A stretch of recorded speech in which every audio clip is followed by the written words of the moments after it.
Alright guys, let's do another unscripted review.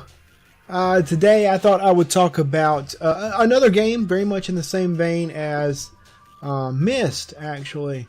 And actually a hankering for playing this game came not long after I played through Myst.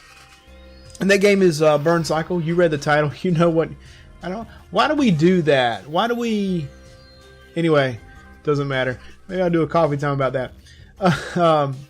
Anyway, so the game I want to talk about was Burn Cycle, and I played the Windows version. I never played the CDI version, even though that was the one game that they had advertised with the system that I was just like, it made me wet. You know what I'm saying? Like, I wanted to play that game so bad, you know.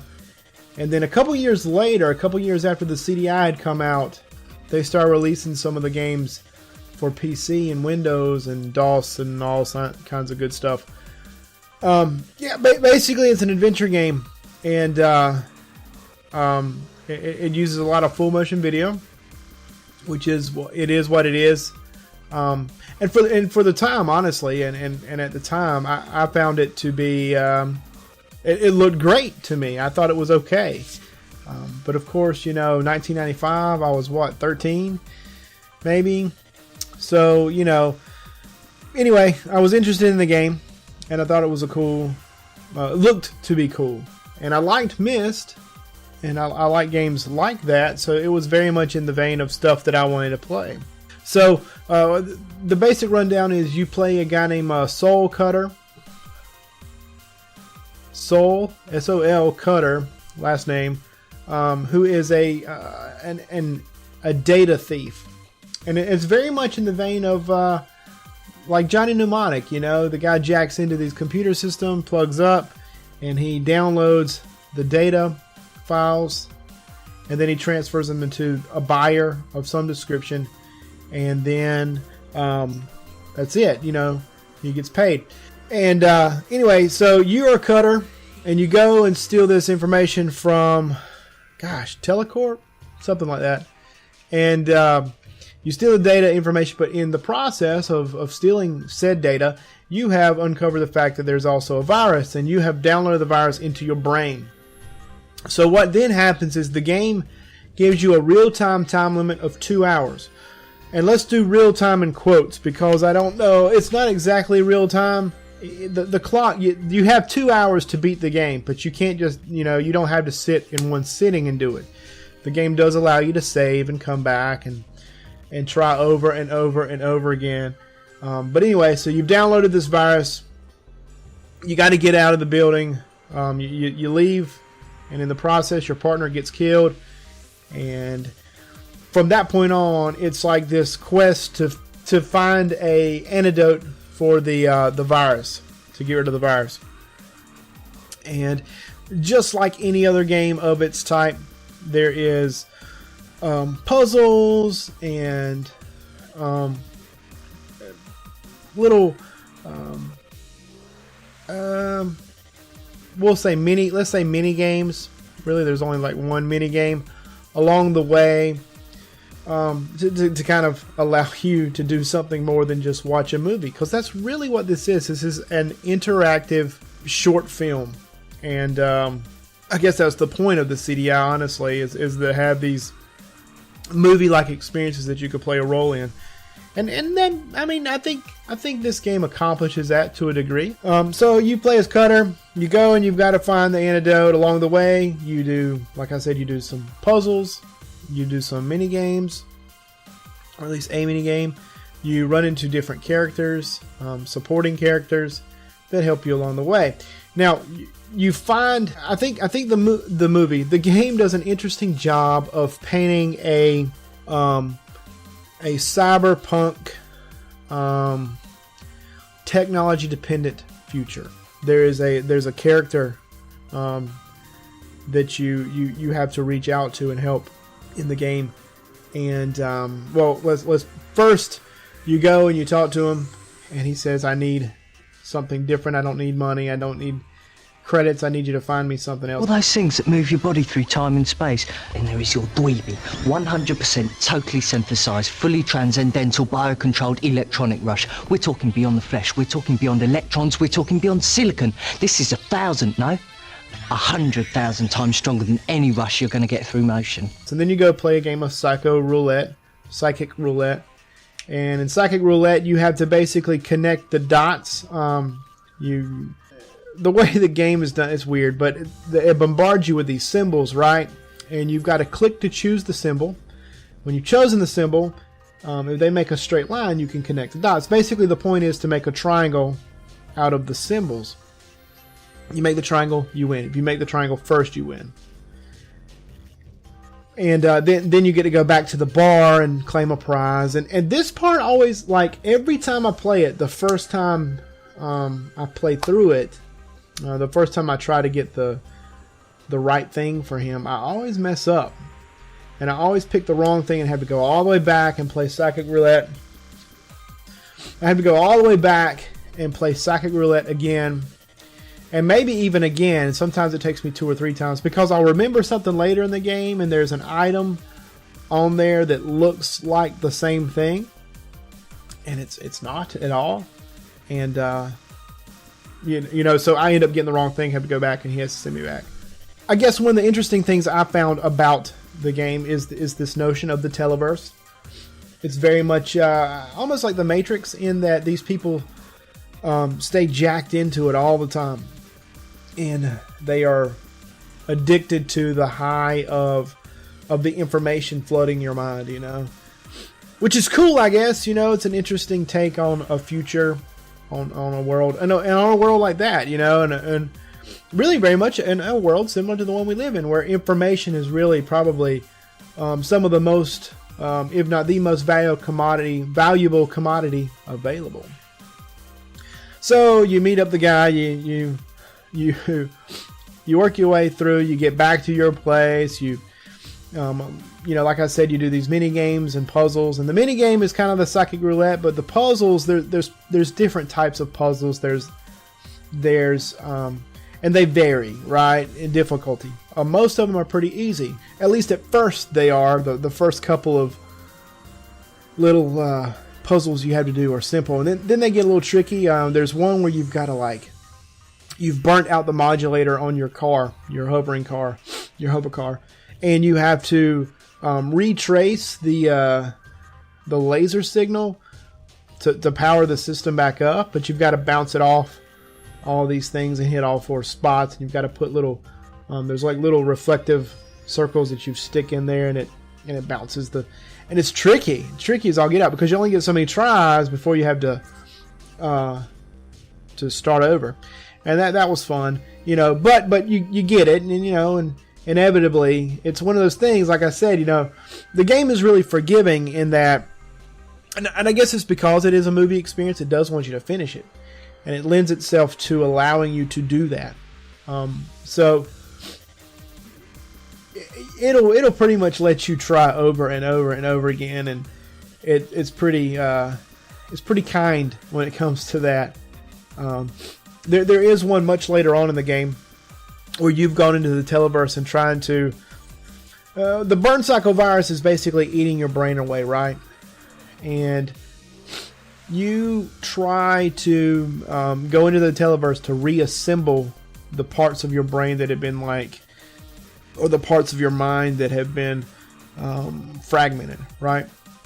So you go into the televerse, and one of the things you've got to do is there's this Buddha, and it's there's a Buddha there, and you've got to pick the right leaf on the tree, and the way you do that is by rearranging these, I guess they're weights, some kind of rectangular shape, and it's never really clear what they are, but you've got to rearrange them and listen to every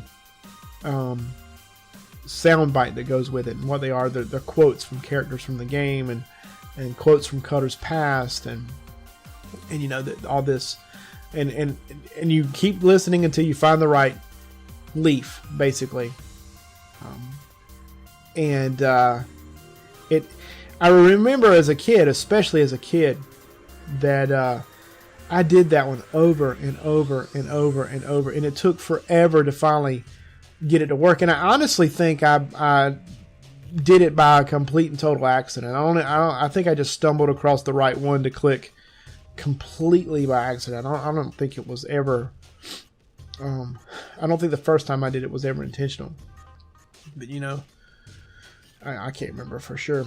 And in the end, you find out that basically this company's screwing this company, and in the end, you've actually helped the company that actually implanted the virus. You've helped them kind of take over everybody.